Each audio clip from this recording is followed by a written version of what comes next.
OCD is not a religious problem. As I said to you earlier, it's very easy to create a link between religion, Islam, Quran, Allah subhanahu wa ta'ala, and my problems, my pain. And therefore you begin to hate the religion.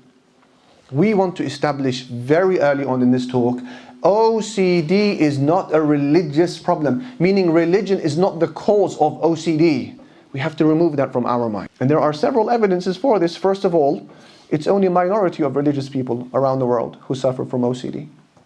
Millions upon millions of people all across the world, they worship Allah subhanahu wa ta'ala in an unhampered manner without any symptoms of OCD. So it's not a religious problem. Secondly, often when they are asked, they, meaning the OCD patients, will speak about OCD-like symptoms before they even became practicing. So it's part of their history, it's part of their track record. Maybe it's in the family. We have OCD. And then when I became practicing, it took the form of religion. So it's not the cause of religion. Religion is not the cause of it. And 60.8% of patients, they reported a stressful life event within 12 months of OCD symptoms. So it started before they became practicing. Something in their life happened that triggered it. And thirdly, we say it is not a religious problem because OCD has been reported in the followers of all of the major world religions. It's not a Muslim problem, it's not a Muslim disease. However, OCD will just take the appearance, it will take the color of the principle in your life that you hold core. OCD will just take the garment of the things that you hold dear, and you will become obsessed about doing them wrong.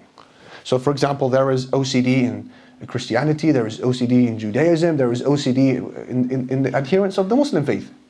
So for example, a Protestant OCD client will worry about things that are important to him as a Protestant Christian. So he will worry about not having done the confession correctly and will repeat it over and over again in the confessions box. A Catholic, for example, or maybe that's the example of a Catholic Christian, and a Protestant would worry about walking in a way that is not honoring to God Almighty. That would be his OCD if he suffered from it. An ultra-Orthodox Jew who suffers from OCD, his worry would be about the idea of mixing meat and milk. That would be the worry, the OCD there. Or matters of purification, they hold that in high regard. And we as Muslims, we also have our things that are important to us, and OCD takes the color of that thing. So religion is not at the core of it. What's at the core of it? At the core of it is the OCD. And religion just takes the coloring of that thing. This vicious cycle of OCD, how does it begin? It begins with a thought that passes through your mind. A doubt that you have about someone or something. And therefore, to deal with the anxiety and the fear that comes with that thought, a behavior is born. So you do something in order to flee the discomfort of that thought. So for example, you have a thought, my wudu was not correct. That then gives birth to anxiety, fear. So what do? That gives birth to a behavior, which is what? The repeating of the wudu. If that continues to happen, then you have obsessed over the thought. That's the O of the acronym of OCD, obsession, obsessive. You're obsessing over the thought. When you are constantly acting upon the thought to remove the pain, this has become a compulsive behavior. That's the C of the OCD acronym. Obsessive-Compulsive Disorder. So now you can't even control it. It's almost out of your hand. You're constantly repeating your wudu. You're constantly renewing your marriage. You're constantly repeating your shahada. This is the compulsion here. And then when this begins to affect your day-to-day doings and your psychological functionings, this becomes a disorder now. So the fact that you love symmetry doesn't mean that you've got OCD. The fact that you plan your trips to the T, it doesn't mean that you've got OCD. Or that you arrange your shoes in a shoe rack a particular way, it doesn't mean you have OCD. That just means that you're a little bit meticulous, precise. When it begins to impact your day-to-day functioning, then you understand it has become a disorder, and this is what they call OCD. In order to break this cycle, we need to do two things. And now we get into the thick of things.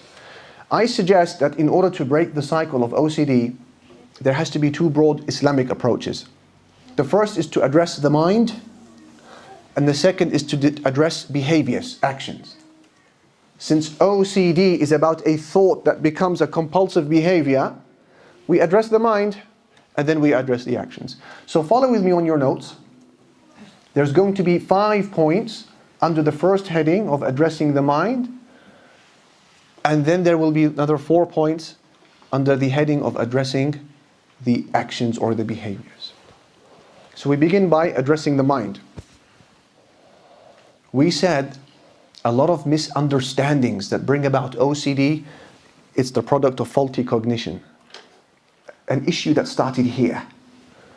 When you mix between thoughts and beliefs, that's an issue of the mind. When you're unable to separate between your own thoughts and the whisperings of shaitan, that's an issue of the mind. When you constantly feel guilt and regret because of a kufri, blasphemous thought that came into your head, that's an issue of cognition, the mind, right? So it starts by addressing this and correcting beliefs and straightening out misunderstandings and understanding who Allah is, what the religion of Islam is and what it is not. It starts by addressing this, the thoughts. And that's why there was a Chinese proverb attributed to a philosopher by the name of Lao Tzu.